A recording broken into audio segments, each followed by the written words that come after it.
Cidades do Rio Grande do Sul já registraram efeitos da formação do ciclone bomba. O INMET, Instituto Nacional de Meteorologia, emitiu um alerta vermelho para quase todo o Rio Grande do Sul. Em Pedro Osório, no sul do estado, a Defesa Civil confirmou a ocorrência de um tornado. Ainda segundo a Defesa Civil, esse tornado atingiu a região de Matarazzo e causou destelhamentos. É importante destacar que esse é o segundo registro de um tornado no Rio Grande do Sul em menos de uma semana.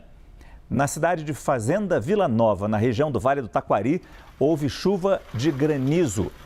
Em Bom Retiro do Sul, na mesma região, também foi registrado granizo. Até o momento, não há registro de transtornos em nenhuma das duas cidades. A gente fala no quadro CNN Terra exatamente sobre esses fenômenos climáticos extremos. O professor Pedro Cortes, analista de clima e meio ambiente da CNN Brasil, já está aqui no nosso estúdio. Professor, boa noite. O que está caracterizando esse ciclone bomba? Boa noite, Márcio. Boa noite a todos. O ciclone bomba, ele é uma zona de muito baixa pressão que se forma muito rapidamente.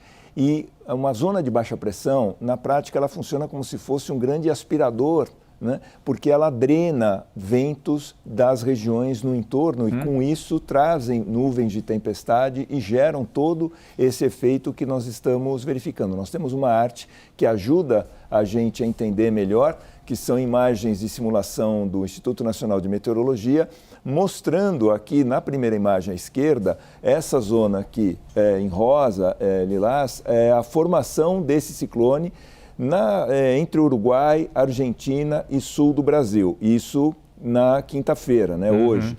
E a progressão dele deve ocorrer ao longo de amanhã e no sábado, para o Oceano Atlântico. Se afasta do continente. Ele vai se afastando, mas isso não elimina o problema, porque ele tem uma capacidade muito grande de puxar os ventos continentais para essa área. Então, os ventos vão continuar soprando para o sul do Atlântico, gerando exatamente essas nuvens, né, essas situações de tempestade, de granizo no sul do Rio Grande do Sul e nos demais estados. Então, os estados afetados serão não só Rio Grande do Sul, mas Santa Catarina, Paraná, São Paulo, um trechinho aqui do sul de Minas, Mato Grosso do Sul e um pouco do Rio de Janeiro. São os principais estados afetados, mas boa parte do centro-sul do país será afetado por ventos muito intensos e também por tempestades. Agora, é importante destacar aquilo que eu estava falando antes. O Rio Grande do Sul registrou 2 tornados nos últimos dias.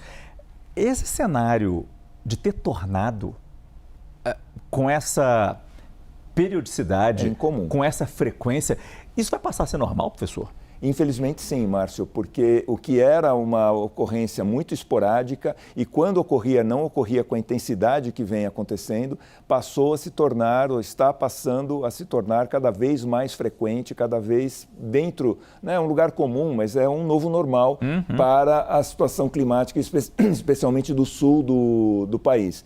Isso tem ocorrido por conta, tem uma certa contribuição do El Niño, sim, porque o El Niño muda o fluxo global de ventos e isso ajuda aqui a formação de tempestades no sul do Brasil, mas também tem uma relação direta com as mudanças climáticas e com o aquecimento dos oceanos, que colocam muito mais energia na atmosfera e potencializam a ocorrência desses fenômenos que antes eram muito esporádicos e com baixa intensidade, e agora aumenta a frequência e intensidade desses fenômenos. Agora é interessante, professor, vendo o mapa que o senhor nos trouxe aqui, a gente percebe que esse ciclone bomba, ele começa a se formar no continente. No continente. É diferente dos tufões e furacões que a gente tem notícia, principalmente no hemisfério norte, quando eles começam no mar e vão ganhando força no mar, muita força muitas vezes, quando chega no continente, essa força começa a se diminuir. Aqui parece ser o contrário, desculpa se eu estou errado. Foi o contrário, sim, e não é a primeira vez que isso ocorre. Teve, se não me engano, foi no ano passado também ocorreu isso, que ele formou no continente, ele foi para o oceano, depois ele voltou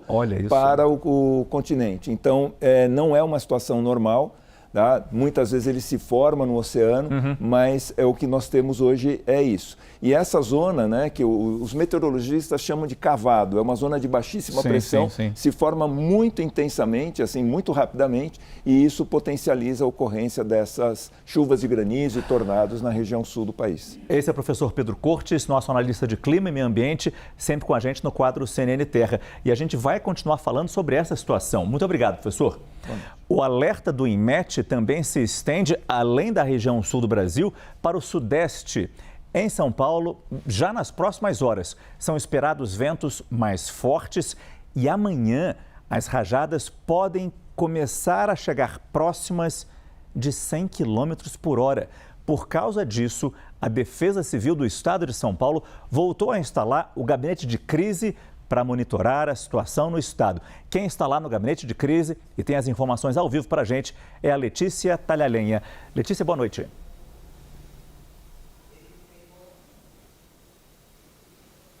Boa noite, Márcio, a você e todos que acompanham o CNN Prime Time. Esse ciclone bomba é uma versão mais intensa do que a gente está acostumado a chamar de ciclone extratropical. O contraste entre massas de ar frio e massas de ar quente que causam uma queda brusca na temperatura, fortes tempestades e rajadas de vento. O Instituto Nacional de Meteorologia emitiu um alerta vermelho para o Rio Grande do Sul, mas também regiões do centro-oeste e do sudeste devem ser atingidas. Aqui em São Paulo, 9 das 16 regiões administrativas do estado estão em alerta vermelho por essas condições adversas e, por isso, a Defesa Civil criou um gabinete de crise para monitorar essa situação. Aqui no escritório, a gente conta com integrantes da Defesa Civil, forças de segurança e membros de equipes de energia e telefonia para dar uma resposta mais rápida à população em casos de estragos causados pelas chuvas e pelos ventos. Eu apurei aqui, Márcio, com fontes da Defesa Civil, que as chuvas já atingem algumas regiões em São Paulo, mas devem se intensificar durante o dia de amanhã. Hoje, os ventos podem chegar a 70 km por hora e amanhã e sábado chegar aos 100 km por hora, principalmente no litoral paulista. As aulas, inclusive, no litoral norte, em Ubatuba, foram canceladas na rede municipal por conta dessa instabilidade climática. A Defesa Civil orienta que a população evite ficar perto de árvores, de toldos, de placas, de fios e tome um cuidado redobrado na hora de dirigir. Quem está no litoral paulista deve evitar locais abertos, deve evitar entrar no mar e também transporte marítimo. Eu volto com você, Márcio. Muito obrigado, Letícia Talhalenha. E fica aqui o alerta para as populações do Rio Grande do Sul, da região sul de forma geral e de São Paulo, principalmente por causa desses efeitos. Imagina no sábado enfrentar ventos de até 100 km por hora. Monitorem a situação, fiquem alertas, mas principalmente muito atentos aos informes e alertas das defesas civis dos seus estados.